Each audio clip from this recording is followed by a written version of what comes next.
আপনি হয়তো ভাবছেন আপনার জীবন আপনাকে ঠকিয়েছে। সত্যিই কি তাই? আমি যদি বলি আপনার জীবনের সবচেয়ে বড় বাধা বাইরের কেউ নয়, বরং আপনি নিজেই। এবং আপনি নিজেই নিজেকে সবচেয়ে বেশি ঠকিয়েছেন।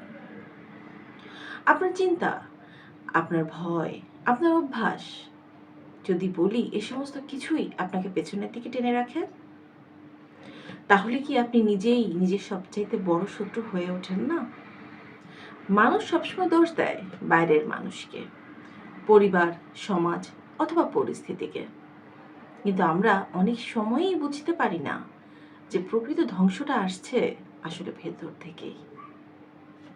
আজকের ভিডিওতে আপনি জানবেন কিভাবে আপনার ভয়, অভ্যাস, আচরণ এবং চিন্তা আপনাকে ভেতর থেকে ধ্বংস করছে এবং আপনি কিভাবে এগুলোর বিরুদ্ধে লড়াই করে নিজেকে রক্ষা করবেন।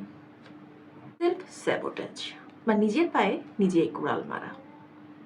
আপনি একটা ইন্টারভিউতে ডাক পেয়েছেন, রাত করে ঘুমাতে গেলেন, আবার প্রস্তুতি না নিয়েই চলে গেলেন।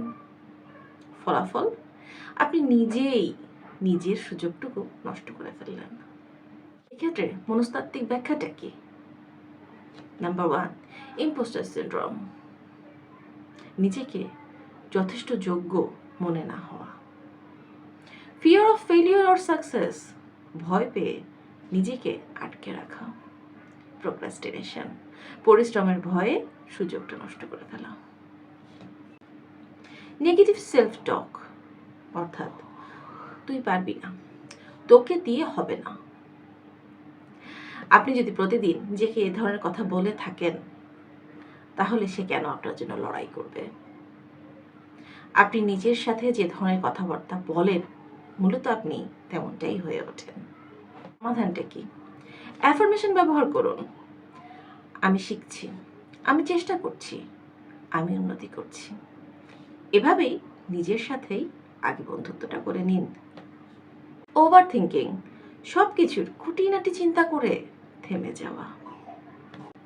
অতিরিক্ত ভাবনার কারণে অনেক ভালো সিদ্ধান্তও বাতিল হয়ে যায়।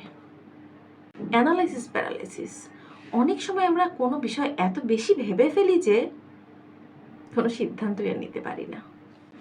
পারফেকশনিজম, সব কিছু ঠিক না হলে করবই না। আপনি অপেক্ষা করেন পারফেক্ট সময় আসার জন্য, কিন্তু পারফেক্ট সময় তো কখনো আসেই না। এই মাঝে আপনার অনেকগুলো সুযোগ হাতছাড়া হয়ে যায়। তাই সমাধানটা কি?